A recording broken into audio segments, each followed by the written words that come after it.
Framework for credit based semester system in primary school education এটা আমরা বিদ্যালয় শিক্ষা দপ্তরে আমরা জমা দিয়েছিলাম। মাননীয় মুখ্যমন্ত্রী মাননীয় শিক্ষামন্ত্রীর অনুমোদন ক্রমে আমাদের শিক্ষা বিভাগ স্কুল বিদ্যালয় শিক্ষা বিভাগ গতকাল আমাদের অনুমতি দিয়েছেন 2025 শিক্ষাবর্ষ থেকে ক্রেডিট বেসড সেমিস্টার সিস্টেম চালু করার জন্য। এখানে আপনারা জানেন যে আমাদের ন্যাশনাল এডুকেশন পলিসি 2020 কেন্দ্রীয় সরকার তার উপর ভিত্তি করে এনসিইআরটি তারা একটি কারিকুলাম জাতীয় কারিকুলাম ফ্রেমওয়ার্ক অর্থাৎ পাঠ্যক্রম কাঠামো তৈরি করে দিয়েছিলেন। আমাদের 2023-এর আমাদের রাজ্য সরকার তারা আমাদের রাজ্য যে শিক্ষা নীতি তারা প্রণয়ন করেছেন সেখানেও ঠিক একইভাবে আমাদের কারিকুলাম ফ্রেমওয়ার্ক তৈরির সুযোগ ছিল। আমরা কিন্তু প্রথমেই আমি বলছি গোটা ভারতবর্ষের নিরিখে এটা প্রত্যেক রাজ্যকে চালু করতে হবে। আপনারা জানেন যে আগামী দিনে আমাদের বিদ্যালয়ে যে অ্যাসেসমেন্ট হবে প্রাথমিক হোক মাধ্যমিক বিদ্যালয় হোক হায়ার সেকেন্ডারি হোক তাদের কিন্তু একটা পিসা প্রিন্সিপাল রয়েছে, একটা আন্তর্জাতিক প্রিন্সিপাল। সেখানে ইভ্যালুয়েশনের জন্য আমাদের ক্রেডিট আনতেই হবে, অর্থাৎ গোটা ভারতবর্ষকে ক্রেডিট বেস সেমিস্টার সিস্টেম করে পার্টিসিপেট করতে হবে। এখানে আমাদের এনসিইআরটি আমাদের বলে দিয়েছিলেন যে একটা ন্যাশনাল কারিকুলাম ফ্রেমওয়ার্ক বানিয়েছিলেন, তার উপর ভিত্তি করে আমরা কিন্তু তাকে ফলো করে পুরোটাই আমরা ফলো করিনি। আমাদের রাজ্য যে শিক্ষানীতি রয়েছে সেই শিক্ষানীতির প্রাসঙ্গিকতা মেনে নিয়ে এবং তার প্রয়োগ আমাদের রাজ্যের বিশেষভাবে সেই প্রয়োগের কথাটা মাথায় রেখে আমরা কিন্তু এখানে ক্রেডিট বেস সেমিস্টার সিস্টেমের যে কারিকুলাম ফ্রেমওয়ার্ক এটা কিন্তু আমরা তৈরি করেছি। সেখানে আমরা গোটা যে শিক্ষাবর্ষের প্রাথমিক যে শিক্ষাক্রম আমি আবারও বলছি দুভাগে ভাগ করছি, সেখানে আমরা দুটো সেমিস্টারে ভাগ করছি। কিন্তু মূল বিষয় হলো যে এখানে শুধু সেমিস্টার আমরা চালু করছি না, এখানে আমরা যে সেমিস্টারের সাথে ক্রেডিট যোগ করছি। আমি বলছি প্রত্যেকটি সেমিস্টারে আপনারা জানেন যে 2009 রাইট টু এডুকেশন অ্যাক্ট অনুসারে আমাদের ক্লাস 5 থেকে আমাদের 8 পর্যন্ত সেখানে নো ডিটেনশন রীতি প্রচলিত।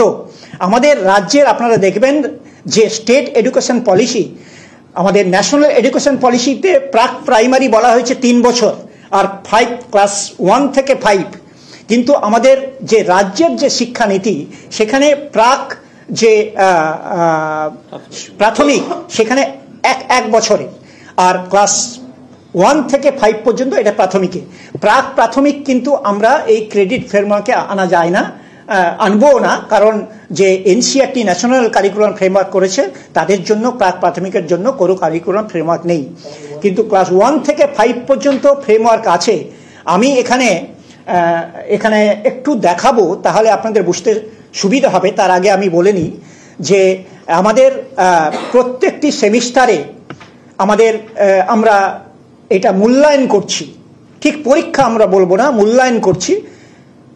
সেখানে আমরা বলছি কি না, ধরুন একটা পেপারে ধরুন বাংলা সাহিত্যের 100 মার্কের পরীক্ষা, কিন্তু আমরা প্রত্যেকটি সেমিস্টারে 2 বার করে আমরা কি করব না গঠনমূলক মূল্যায়ন। সেখানে কোনো পেন ও পেপার কোনো ছেলে মেয়েকে লিখতে হবে না, পরীক্ষা দিতে হবে না। তারা শিক্ষকরা আমাদের মাস্টারমশাইরা তারা কিন্তু ছেলেমেয়েরা সার্বিকভাবে কিভাবে তারা লেখাপড়া করছে তারা অর্থাৎ ধরুন আমি বলছি ক্লাসরুম টিচিং, সেখানে যিনি পড়াচ্ছেন একজন স্টুডেন্ট, সেখানে তাকে ওই সিলেবাসে ওই পাঠ্যপুস্তকের 1 ক্রেডিট দেওয়া হবে যদি কোনো কন্টেন্টে 15 ঘন্টা পড়ানো হয়। ধরুন বাংলায় 5টা চ্যাপ্টার রয়েছে সেখানে দেওয়া রয়েছে 15 ঘন্টা, সেই 15 ঘন্টাতে 1 ক্রেডিট দেওয়া হবে। অর্থাৎ আমাদের প্রত্যেকটি ক্লাসে ক্লাস 1, 2 আলাদা, ক্লাস 3 থেকে 5 আলাদা।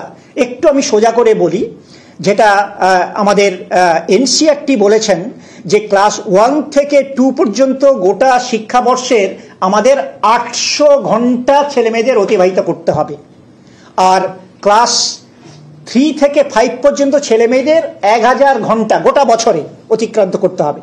তো তাহলে দেখা যাবে, ধরুন ক্লাস 1-এর আমরা যদি বিবেচনা করি তাহলে দেখব প্রথম শিক্ষাবর্ষের একটা স্টুডেন্টকে 400 ঘন্টা তাকে পড়া শিক্ষাদান করতে হবে, ঠিক আছে?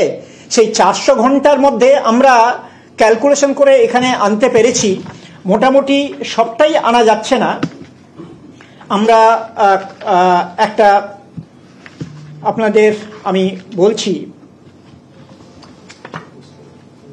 সেখানে 376 ঘন্টা, অর্থাৎ টোটাল ক্রেডিট পয়েন্ট হচ্ছে আমাদের গোটা 800 ঘন্টা পড়ালে পরে আমাদের ক্রেডিট হচ্ছে 27 ক্রেডিট পয়েন্ট।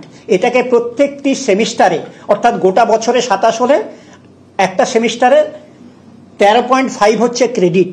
আপনারা আমি যদি টেবিলটা বোঝাই তাহলে বুঝতে পারবেন।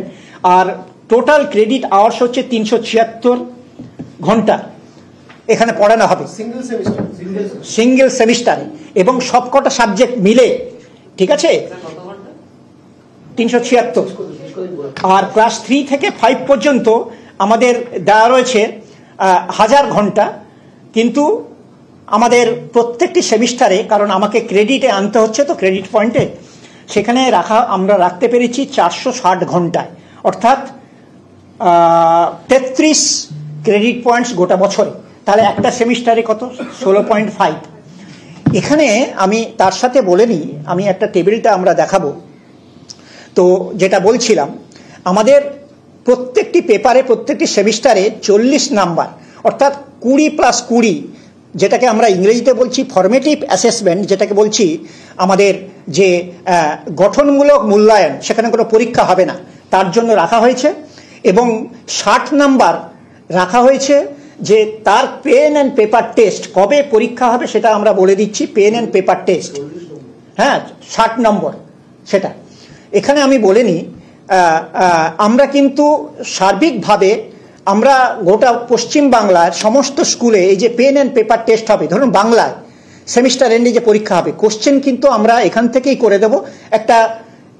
একটাই পেপারে গোটা ওয়েস্ট বেঙ্গলে ক্লাস হবে, ওয়েস্ট বেঙ্গলের প্রাইমারি স্টুডেন্টের 5 হোক, আপনার 4 হোক, 3 হোক, 2 হোক, তারা কিন্তু পরীক্ষা দেবে। প্রত্যেকটি সাবজেক্টের আমরা কোশ্চেন তৈরি করে দেব, তাতে তারা পরীক্ষা দেবে। তো আমাদের সার্বিকভাবে আমি বলে নিই যে এখানে আমরা যে মার্কসটা দেব, ধরুন বাংলায় আমরা যদি ধরে নিই, বাংলায় ধরুন টোটাল হচ্ছে 13.5, ঠিক আছে? আমি ধরুন বাংলায় 3.5 এখানে আমি দেখাচ্ছি, তার ক্রেডিট পুরো বাংলা চ্যাপ্টার, ধরুন 12টা চ্যাপ্টার আছে, 6টা চ্যাপ্টারের জন্য 3.5 দেওয়া রয়েছে। তাহলে আমাকে এখানে ক্রেডিট পয়েন্ট কি করে হবে? ধরুন একজন স্টুডেন্ট টোটাল 100 নম্বরের মধ্যে 80 পেল, তাহলে 3 পয়েন্ট ক্রেডিট পয়েন্টে 80তে কত ক্রেডিট পয়েন্ট দাঁড়াচ্ছে, ক্যালকুলেশনটা করে নিতে হবে। সেই